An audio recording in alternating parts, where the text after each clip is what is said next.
What's up guys, this is Austin back with another unboxing and review. Today we're going to take a look at the Star Wars The Black Series Luke Skywalker and Yoda Jedi training set. If this is your first time watching one of my videos and you enjoy this review, I hope you'll consider subscribing to my channel. So like normal, we'll take a look at the box before we jump into the figures themselves. On the top right corner we have the 40th anniversary stamp, and as we come around to the right we see the D4 symbol since this is the 4th deluxe pack that Hasbro has released. Near the bottom of the box, we have a Gregory Titus piece showing Luke and Yoda during Jedi training. To the left of that, we have the Empire Strikes Back logo. Now let's open this box and move on to the actual figures.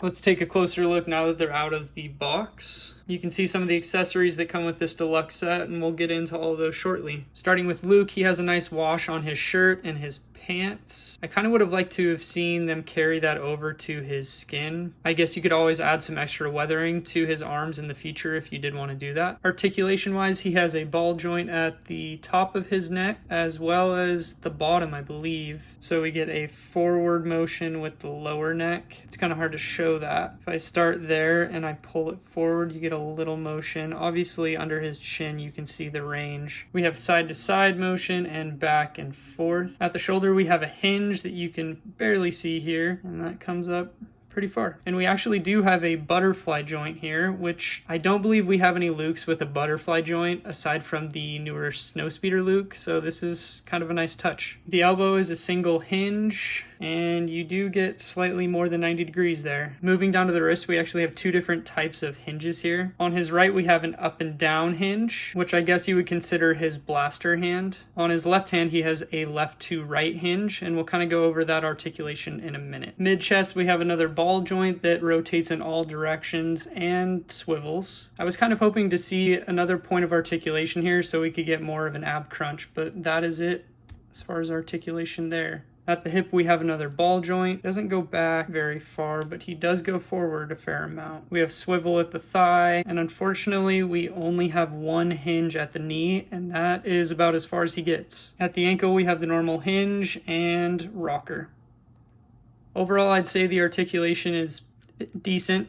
I do like the butterfly joint here at the shoulder. I'm a little disappointed that this is only a single hinge at the knee. The articulation here at the elbow does look pretty clean, and I'm happy with that range of motion there. Of course, we have the photoreal face printing. Hasbro has really struggled to give us an accurate depiction of Mark Hamill. I would say this one is a step in the right direction. This one, not so much. His hair has a light wash to bring out some of the detail. I think it looks pretty good. Of course, he comes with his lightsaber and his blaster. I did want to bring in the most recent release from Hasbro, which is actually a repack of Bespin Luke with the newer photoreal face printing. I don't necessarily want to compare their sculpts because obviously this is a different suit than what he has here for Dagobah, but I did want to look at the face printing and some of the accessories he comes with. Again, I don't feel like Hasbro has nailed the Mark Hamill look. Like I said before, we're headed in the right direction. We'll get there eventually. As far as accessories, I did want to look at these blasters. It looks like this is the newer one that comes with the deluxe set,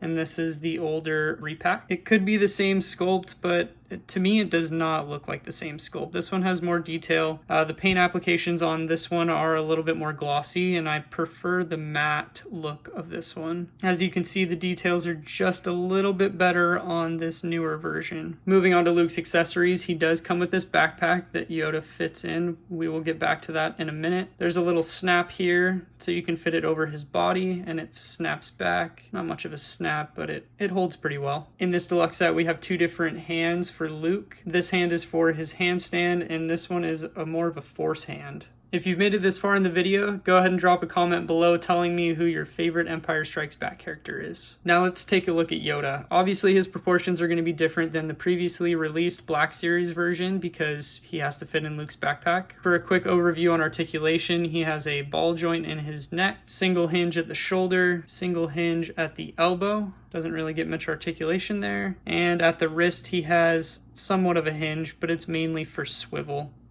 Unlike the last Black Series version, there is no ball joint on the chest area. For the legs, we have a hinge at the hip, and at the knee we actually have a hinge, which is not on the last Black Series version. I'll show you in a second. At the ankle, we have a hinge. You get a little bit of forward and backward, and of course you get some swivel This version does have his blistle and of course his cane. My most anticipated part of this 2-pack is actually this head sculpt right here. I just have so many photo ideas for this, and up until now we have not had this sculpt with his eyes closed. I've seen so many people photograph the Sideshow and Hot Toys version of this figure, which does come with this head sculpt, so I was so excited when this was going to be included in the deluxe set. Grabbing the previous Black Series version, obviously there are going to be some differences, mainly proportions here. The head sculpt, I believe, is going to be exactly the same. This one just has more weathering. I think it adds some great detail, and maybe the eyeball colors might be different. Clearly one looks older than the other, but I really like the look of the new one. As I said before, the articulation on the legs is slightly different. The older version has a swivel at the thigh,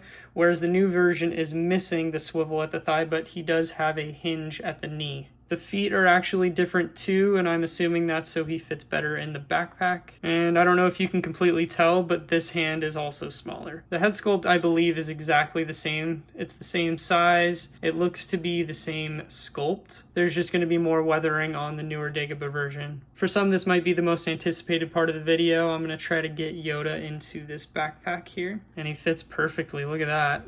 He looks great too. So here's Yoda in the backpack. Of course, this is the new Dagobah version. I'm going to try to see if I can get this guy to fit. I know a lot of people wondered if the older version would fit, so we're gonna see right now. Okay, I think it goes without saying that this is not gonna fit. His foot is even larger than the opening of the backpack itself. So yeah, that's definitely not gonna work. There you go, you can fit one of his legs into the backpack. Okay, let's put these guys in some poses now. So I put Yoda in the backpack. Now let's see how easy it is to put the backpack on Luke. See if we can get his head in here. There might have been a slightly easier way to do that. All right, that's pretty much snapped there. Let's see how it looks. The backpack does have a tendency to kind of want to fall to this side. I don't know if it's just because of the way that I put it on. Overall, it looks super cool. I'm really happy with how it all came together. He fits perfectly on his back. It's scaled pretty well. Now I did want to try the handstand for Luke. We're going to do a quick exchange here with his hands. Pop that on. There's the hand. While we're here, why don't we just actually switch this one? Okay, there's that one. I mean, they're not really going to go together, but that's what it looks like. Let's see if he holds this pose. It did say that some support might be necessary, so I'm not sure if this is going to work. No, I could not get it to balance. There is a hinge right here, and that does somewhat make it difficult for him to hold that handstand. If this was more of a fixed hand, I feel like that might be a better option and could actually allow him to stand on his own. Overall, I'm really liking this deluxe 2-pack. The price comes in at, I think it's $44.99 US dollars, and I think that it's worth the price. Both of these sculpts do have a ton of new components, and we get the backpack as well as the extra head sculpt for Yoda. Since we're talking about the head sculpt, I'll go ahead and replace this one. Yeah, I've been really excited about this head sculpt. Man, it looks so good. All right, I think that's going to do it for this review. If you enjoyed this video, feel free to drop a comment, like, and subscribe if you haven't already. As always, feel free to check out my toy photography Instagram account at Visual Force. I'll be posting some shots of this set very soon. Thanks again for tuning in, and I'll see you guys next time.